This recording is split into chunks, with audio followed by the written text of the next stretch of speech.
একটি টিভি চ্যানেলের অনুষ্ঠানের অতিথি হয়ে বসেছেন নারায়ণগঞ্জের সাবেক সংসদ সদস্য শামীম ওসমান। এখানে যারা প্রশ্নকারী হিসেবে উপস্থিত হয়েছেন সকলেই সাবেক এই এমপির পোষ্য।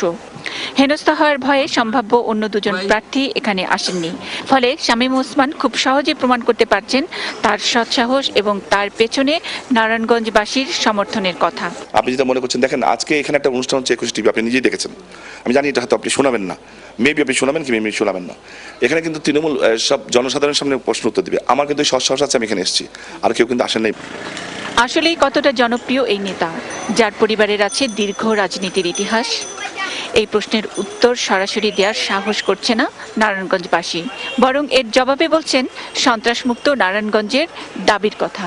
সমস্যা আছে বাবার, ওখানে যে আমি একটা বলবো, দেখেন আপনি টিভিতে দেখাবেন, এরকম একটা অনেক কিছু আছে। ভয়, মানুষের ভিতরে ভয়, নারায়ণগঞ্জ বলাটা খুব কষ্ট। গত এক সপ্তাহের ব্যবধানে নারায়ণগঞ্জে 4-5টা মার্ডার হয়েছে। আমার ক্যামেরার সামনে এই কথা বলছেন, আপনার অসুবিধা হবে না? জি না, কোনো অসুবিধা, আমি এগুলার করি না। জি না, কিসের ভয়? সত্য কথা বললাম। সাধারণ মানুষ যারা, তাদের ভয়টা কম। নারায়ণগঞ্জে যাকে জিজ্ঞেস করি তারাই সন্ত্রাসমুক্ত এই ধরনের কথা বলছে। এটা কেন বলছে? আপনি একজন শিক্ষক মানুষ, কেন মানে অন্য জায়গায় গেলে কিন্তু এই কথাটা বলে না? দেখা গেছে যে আমাদের এই নারায়ণগঞ্জে নিজের ভোট নিজে দিতে পারি না। নারায়ণগঞ্জে দেখা গেছে অতীতের ইলেকশনে দেখা গেছে যে আমরা নিজেদের ভোট নিজে দিতে পারি না। ক্যামেরার সামনে না বললেও সাধারণ মানুষের কৌতূহল, সত্যিই কি ক্ষণে ক্ষণে প্রধানমন্ত্রী শামীম ওসমানকে ফোন করেন? সত্যি স্থানীয় সরকার প্রতিমন্ত্রী বা তার সহযোগীরা নির্ধারণ করবেন কে হবেন নারায়ণগঞ্জের নগরপিতা? তবে যে ধরনের প্রচারণা চলছে নারায়ণগঞ্জে, সাধারণ মানুষের এই জিজ্ঞাসার কোনো উত্তর মেলেনি। তবে সাবেক এই এমপি জোর গলায় বরাবরই বলেন, ভালো মন্দ সব কাজই হাইকমান্ডের নির্দেশে করেন তিনি। অফিসিয়ালি কোনো এখনো গ্রিন সিগন্যাল পাননি, মানে আমরা জানি না আর কি। হ্যাঁ, আমরা জানি না, আপনি হয়তো ব্যাকডোরে পেলেও পেতে পারেন, প্রকাশ্যে আমরা জানি না। কিন্তু আপনি জনসভা করছেন, এটা কি আপনি ব্যক্তি হিসাবে করছেন? ব্যক্তি হিসাবে যদি আপনি করতে পারেন, কেন আমি করতে পারি না? রাইট, আমি যেটা করছি সেটা হচ্ছে জেলা আওয়ামী লীগ এবং এই সংশ্লিষ্ট থানা আওয়ামী লীগ যারা ছিলেন এবং আমাদের অঙ্গ সহযোগী সংগঠন সবাই মিলে একটা সিদ্ধান্ত দিয়েছেন যে আপনি প্রসিড করেন, আমরা আপনাকে দিয়ে এটা নির্বাচন করতে চাই।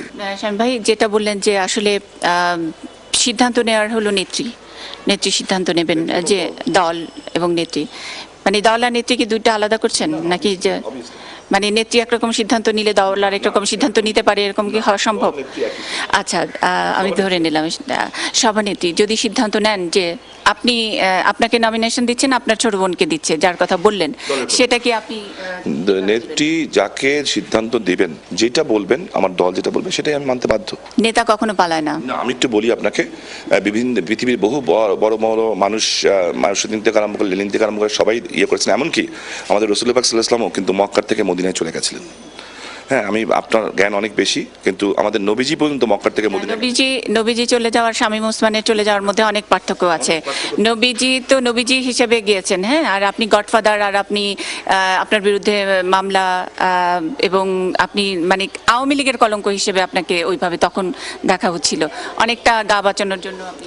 এটা এখন আপনি বলতে পারেন আপনার দৃষ্টিকোণ থেকে, কিন্তু না, এটা আমার এলাকার আপনাদের পেপার কোনটা কি লিখেছে এটা আমি জানি না। তো যদি ওইভাবেই হতো, তাহলে আমি যখন দেশে ফিরলাম 6 বছর পরে, নারায়ণগঞ্জ ইতিহাসের সবচেয়ে বড় সমাবেশ হতো না। অ্যালিগেশনটা আসলে জনগণের, মানে আমার একটা কি বলবো বদনাম আছে, মানে আপনারা অনেকেই পছন্দ করেন না যে আমি সবসময় উল্টাপাল্টা কথা জিজ্ঞেস, সেরকমই একটা উল্টাপাল্টা, মানে যদি হয় কিন্তু দিয়েই বলছি যে আপনি মনোনয়ন পেলেন, আপনি নির্বাচিত হলেন সিটি কর্পোরেশনের মেয়র, তারপরে ধরলাম যদি জোট সরকার আবার ক্ষমতায় আসে, তখন কি আপনি নারায়ণগঞ্জে থাকতে পারবেন নাকি আবার পালায় যেতে হবে? দেখেন, আমি আবারও বলছি, যেই কয়বার আমি তখন তো আপনার থাকতেই হবে, কারণ এখন নির্বাচন হলে যে এই 5 বছর আরো 3-4 বছর আপনি পেয়ে যাবেন পরবর্তী সরকারের। উত্তর দিচ্ছি যে আমার যে বিশ্বাস, এই সরকার যেভাবে কাজ করছে অন্য সরকার ক্ষমতা আসবে না, এটা হলো এক। আর দ্বিতীয়, কনফিডেন্সের কারণে এরকম মরিয়া হয়ে বসছেন? কনফিডেন্সের কারণে মরিয়া হচ্ছি না, সেইভাবেই এলাকাটাকে গড়ে তুলতে চাচ্ছি।